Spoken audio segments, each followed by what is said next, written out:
Yo, what's going on? It's Momo, Head Movement TV, Halamala, Talavala. I'm with the main man, Dean Whyte. How you doing today, brother? Good, you? Yeah, man, great, man. Beautiful weather. All of this public workouts all done now. Talk us through the card. A few fighters that you and your brother have got. It's a great card, man. Listen, as you know, you got Richard Riakpo, Chris Billiam-Smith. You've got Chisora and Spilka. You've got Duffield Aziz. You've got my bro DILLIAN with Rivas.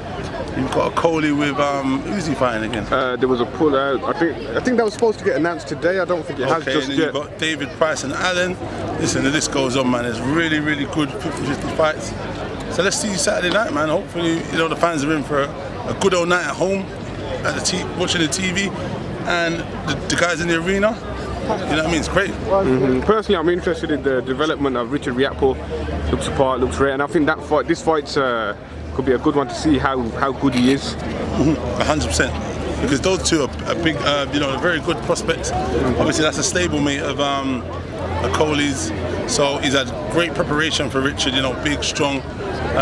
So I think it would have been, if he didn't have a Coley, you know, it would have been a little bit more of a surprise, the strength. But you know, Richard's got such a unique power. You know, that real big power in that right hand. So let's see what happens on Saturday night. I think it's definitely a hard fight for Richard, but you know, I think he should come for it as long as he's relaxed and doesn't make the nerves and occasion get to him. He should do well. Talk through the DILLIAN Whyte. How's his preparation been? Nah, DILLIAN's always a professional athlete, trains hard, lives the life, eating. If you watch him on his Instagram, you can see the life he lives. He doesn't mess about, he doesn't overlook people, he works hard and he gives it his all. You know what I mean? So come Saturday night, you're gonna see a big, strong DILLIAN in there. We're gonna go out there and be smart, he'll go out there and be patient and show his experience. And let's see how Oscar Rivas deal with the O2. Let's see how he deal with the 20,000 chanting fans and being. He's not been at this level. He's not used to these kind of occasions. He normally fights on an undercard and nothing as big as that. So when he goes out, let's see if he's mentally strong enough to deal with the crowd and what DILLIAN brings Saturday night. You know, DILLIAN's got a very underrated jab. Oscar Rivas, I heard, was saying he's only got a left hook. So you know, we're gonna see. The left hook to the head, left hook to the body. There's so many shots. The double jab as well, the catch counter. Exactly. So I don't need to say, I'm sure the fans know. Once he gets in there, he's going to respect what DILLIAN's boxing ability. Or what like DILLIAN said, he's going to be gaining Oscar Rivas' Olympian pedigree, you know, in terms of being in there, someone who's seen it, done it as an amateur. But, you know, let's see what happens. You know, can he deal with this as a professional? It's a professional ranks, it's a different system. But let's see what happens. What does he bring to the table, Rivas?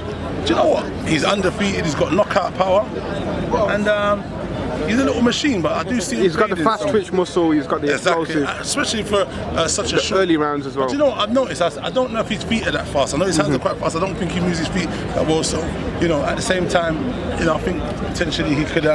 we could catch him because he opens up way too much, and that's where the patience, experience comes in, being at, you know, the elite level. He's not, I don't know if he's there just yet, but like I said, he's got 26 wins, 18 knockouts, so we don't want to count him out.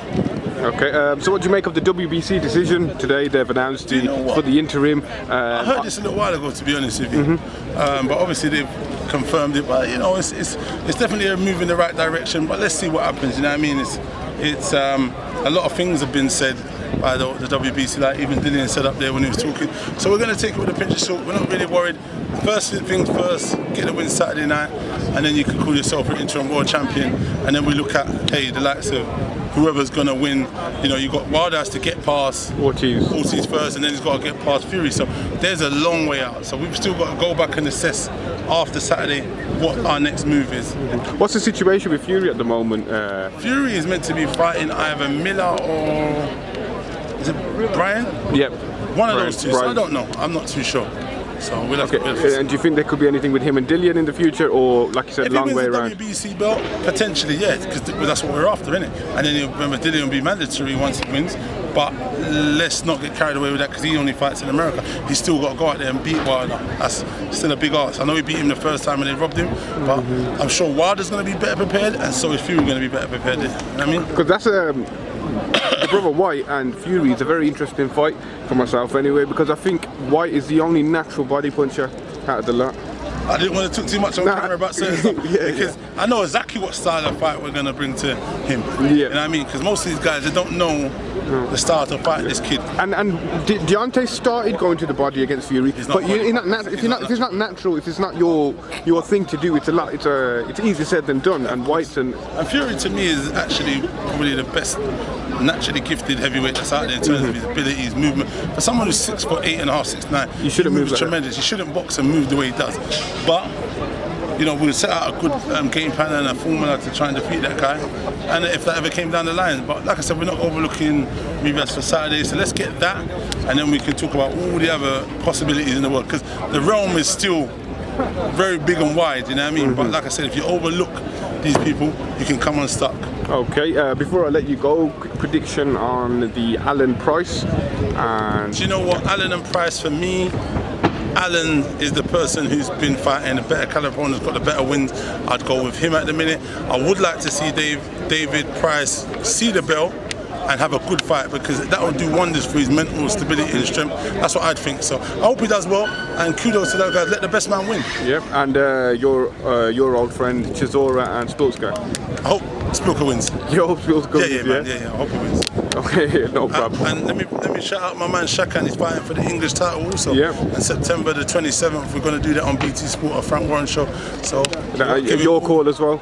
Yeah, you cool. It might get moved to the copper box, but we'll see. Okay, but, yeah, two very good arenas. Let's see what it is. Anyway. But at the minute, it's on the 27th, so you know. And that's against Dick Spellman. Yes. Yeah, that's going to be an interesting fight. Yeah. No problem. I'll let you go then. Thank you very much. Thanks More very Head much Movement also. TV. Yeah. Adam Al Talavala with the main man Dean Whyte.